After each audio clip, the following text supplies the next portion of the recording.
ایک مرتبہ حضرت عثمان غنی رضی اللہ تعالی عنہ نے حضور اکرم علیہ السلام کو دعوت دی اور پھر آپ کو دعوت میں اپنے گھر پر تشریف لانے کے لیے معروضہ رکھا۔ سرکار مدینہ علیہ السلام اپنے صحابہ کرام کے ساتھ عثمان بن عفان رضی اللہ تعالی عنہ کے گھر تشریف لے گئے۔ حضرت عثمان غنی رضی اللہ تعالی عنہ راستے میں جب حضور عثمان غنی رضی اللہ تعالی عنہ کے گھر کی طرف اپنے قدم بڑھا رہے تھے، عثمان غنی رضی اللہ تعالی عنہ حضور کے قدم گن رہے تھے۔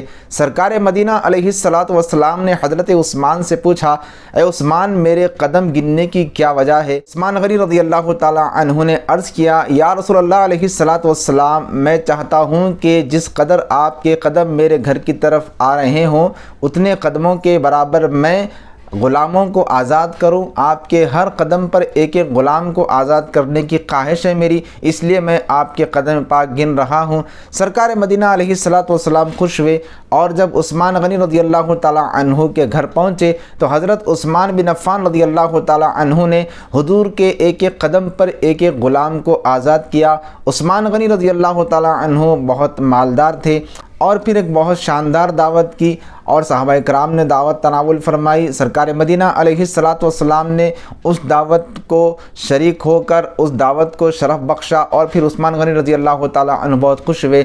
تمام صحابہ کرام میں حضرت علی رضی اللہ تعالی عنہ بھی اس وقت اس دعوت میں حضور کے ساتھ موجود تھے۔ جب دعوت سے واپس آئے حضرت علی رضی اللہ تعالی عنہ اپنے گھر، بی بی فاطمہ رضی اللہ تعالی عنہا نے دیکھا کہ حضرت علی کے چہرے پر کچھ فکر کے آثار ہیں۔ پوچھتی ہیں، اے علی، آپ کے چہرے پر یہ فکر کے آثار کیوں؟ کیا بات ہے؟ کیا وجہ ہے؟ حضرت علی فرماتے ہیں، اے فاطمہ، آج عثمان کے گھر دعوت تھی اور عثمان نے بڑے ہی اچھی دعوت کی ہے اور بڑی پیاری دعوت کی، عجیب اور مرغوب قسم کی غذائیں اس میں تھی، اور پھر عثمان غنی رضی اللہ تعالی عنہ نے حضور کے ایک ایک قدم پر ایک ایک غلام کو بھی آزاد کیا تھا۔ کاش ایسا ہوتا کہ ہم بھی ایسی کوئی دعوت کر پاتے۔ اللہ کے رسول علیہ السلام کی پیاری بیٹی بی بی فاطمہ رضی اللہ تعالی عنہا نے حضرت علی سے فرمایا، اے علی، جاؤ ابھی جا کر حضور اکرم علیہ السلام کو دعوت دے کر آئیے۔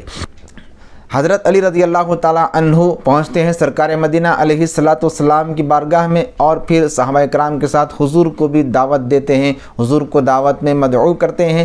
سرکار دو عالم علیہ السلام اپنی بیٹی بی بی فاطمہ رضی اللہ تعالی عنہا کے گھر کی طرف قدم بڑھاتے ہیں۔ ادھر حضرت علی رضی اللہ تعالی عنہ فکر مند ہیں کہ فاطمہ نے تو دعوت دے دی ہے، لیکن یہ انتظام کیسے ہوگا؟ خاتون جنت رضی اللہ تعالی عنہا اپنے شوہر حضرت علی رضی اللہ تعالی عنہ کو تسلی دیتی ہیں کہ اے علی، فکر کی کوئی بات نہیں ہے، انشاءاللہ تعالی سارا انتظام ہو جائے گا۔